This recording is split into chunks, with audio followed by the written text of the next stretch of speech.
Dirk Benegal was your average everyday guy. Husband, Cubs fan, 9-to-5 worker.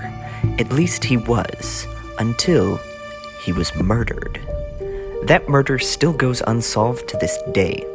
Some of Chicago's best and brightest have attempted to solve this case, but nobody has been able to crack it.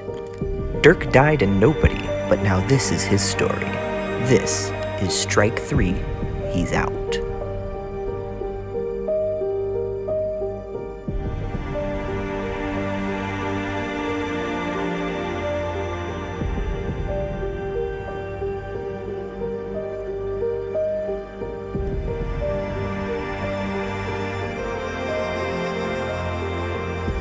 Dirk lived a quiet life until you look a little closer.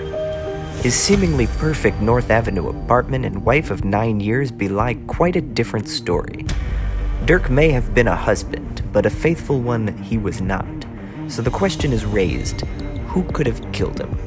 A jealous wife? An unsatisfied mistress?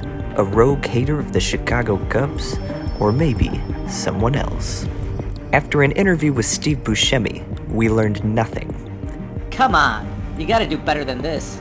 However, after an interview with his wife, Melanie, we learned a different, more startling story. Dirk was not a good guy. He was angry and he was troubled, and he cheated on me.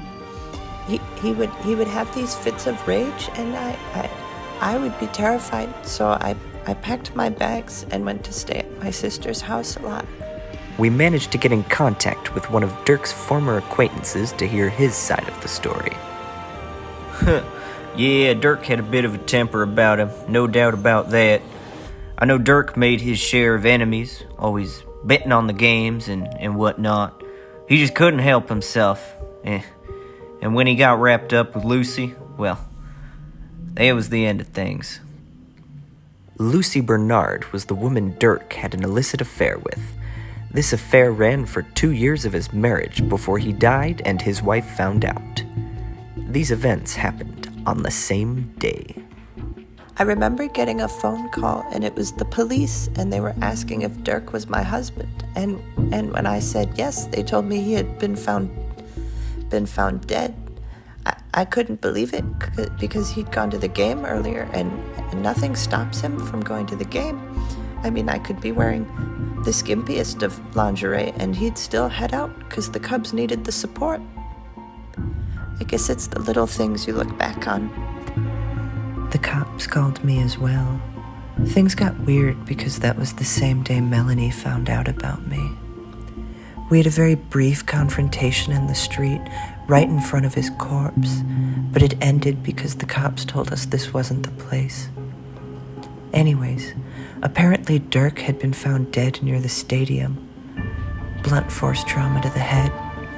Not a good way to go. I wouldn't want to be him. They said it couldn't have been an accident. I don't know. It seemed to me like it could have been an accident. Real favorite Chicago Cubs? Yeah, hated the Cubs. Still do. They goddamn cheats. Dirk picked the wrong fucking team. We didn't get along. Why?